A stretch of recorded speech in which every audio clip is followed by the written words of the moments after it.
How's it going, gamers? This is RebelX here in the War Room, and today we're looking at Dragon Age Inquisition. Gameplay Tips and Tricks Part 2. This is where we're going to dive into the different companions you'll be able to get at the very beginning of this game. What their abilities are they worth your time adding to your party, and what else do they bring besides just combat into this game? So we're going to dive into that for you guys. Also, too, at the end of this video, we're going to talk about the 3 most dangerous demons you're going to be facing in the Fade, closing out those rifts at the beginning of this game. So let's get into all this right here, right now.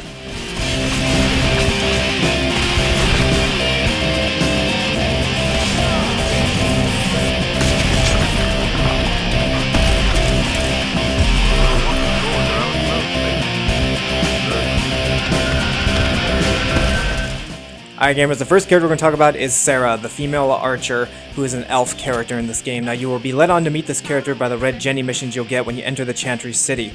Now, when you meet her, she's an excellent archer. She brings a lot of charisma to the team. She's also a bit crazy as well, very outgoing character. But one of the best things she brings, not only is she very good at combat at long-range weaponry, but she also has agents all across the gaming world that will help you unlock special missions to get special materials. These are called the Red Jenny missions. So, is Sarah worth your time to bring along? Absolutely. You owe it to yourself to give Sarah a chance, even though she's a bit crazy at times, but definitely a character worth your time. Now, the next character you're going to be introduced to in this very same city is Vivienne. Now, Vivienne is actually a mage character who's very high on the political chain. Now, I will warn you guys, there's something strange about her. I think she has plans of her own, but I'm going to let you guys discover that for yourself. She is an extremely powerful mage.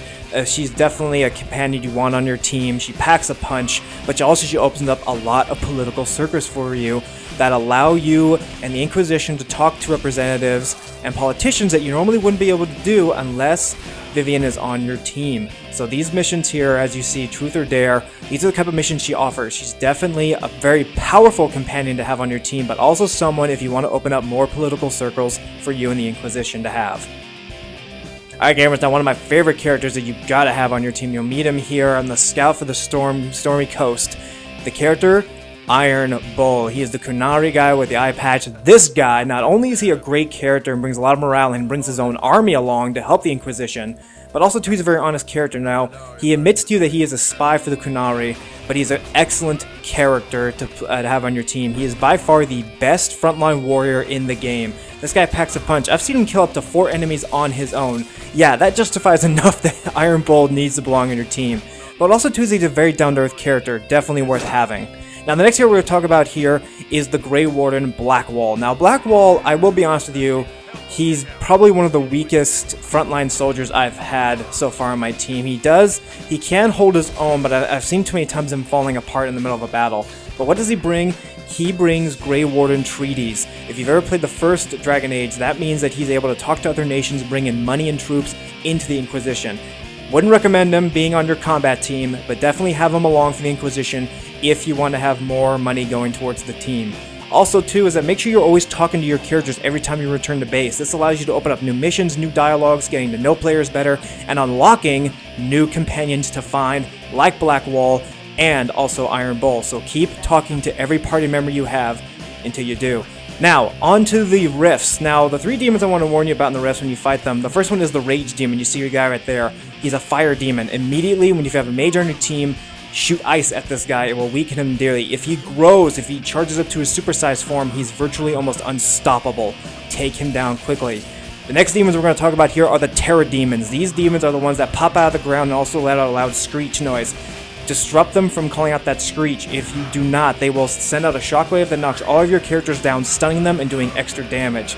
The best thing I've noticed about these guys is to hit them with electricity and ice and freeze them in place. This will do extra damage to them, and that will slow them down, bringing them down even faster for you.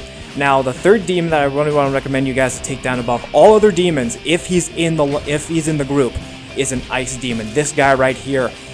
This guy, I really wish Dragon Age, the developers, kind of brought this guy's attack power down a little bit. But so far, he is an ice demon that allows him to create an ice shield around himself. He can easily create this shield at any time, even when his health is almost gone. He also has a deadly one-hit attack ice beam, as you see right there. Hit this guy with everything you've got throw fire at him, knock him down. That is the quickest way to kill this demon above all other demons. That is the best way to win when you opening and closing those rifts. Alright gamers, that's all the time we have for today for our quick gameplay tips and tricks part 2. We're going to be doing a lot more tips and tricks videos for you guys, along with some other added stuff for Dragon Age. Make sure you keep it here in the War Room. Feel free to like, share, and subscribe. Stay tuned for more videos on Dragon Age Inquisition, along with other games we'll be covering later on this year and into the next year. And really, thanks for the support, guys, and we will see you guys next time in the War Room.